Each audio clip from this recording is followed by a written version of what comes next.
Coinbase, the company behind the Base blockchain, just made a massive announcement that could finally bring together two new technologies, AI and crypto.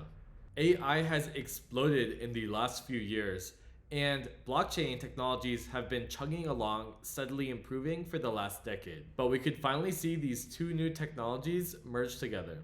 That's because Coinbase recently announced new standards for online payments. We've had online payments for a while and blockchain payments as well for on-chain payments. But what Coinbase's new announcement does is it creates a framework to use HTTP, which is the open source standards that the entire internet runs on, and use those to create a universal system where any website or API could request some kind of payment to use that resource on the blockchain.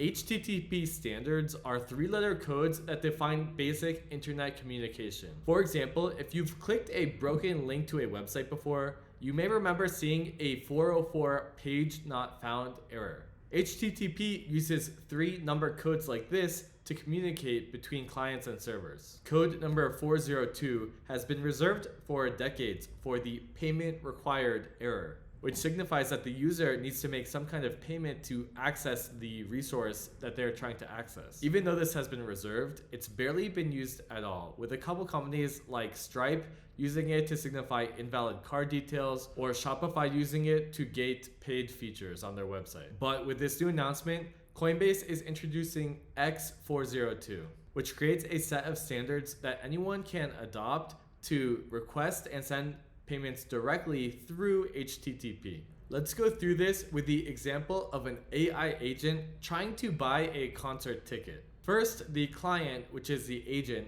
sends a GET request to the server, which could be Ticketmaster or some similar website, with the information about the ticket that they want to buy. The server then sends a response with the exact specifications of how much and how to pay. This response that they send back will include the payment requirements for a set of different payment methods. For example, you might be able to pay with USDC on Base, or you could pay with USDT on Solana. But the important thing is that the server is sending all of the information needed to make that payment back in this 402 response. Then, using this information about how to pay, the AI agent could sign a transaction from the wallet that they control, which authorizes sending the tokens on the right blockchain network back to the ticket server. The ticket server will then send this information to a third party called a facilitator. The role of the facilitator is basically to help with interactions with the blockchain to the server. The server sends a verification request to the facilitator, which includes all the payment data from the AI agent. The facilitator then checks if this payment information is valid, probably by simulating a transaction on the blockchain, and then they'll send the message back to the ticket server verifying that it's all good. Then the ticket server can do whatever work they have on their end to issue the ticket to the customer, and then send the settle message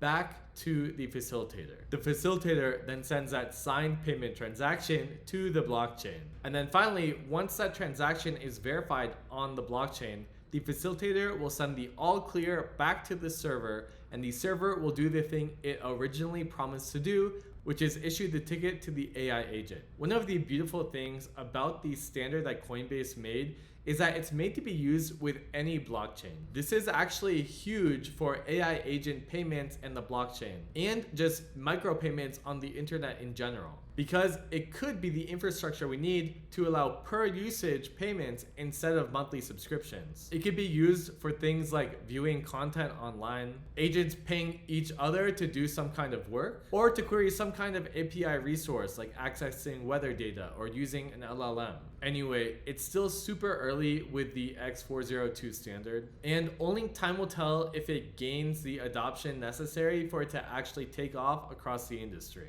That said, I think it has massive potential, and I'm excited to see where things go. If that was helpful, hit that subscribe button, and I'll see you in the next video.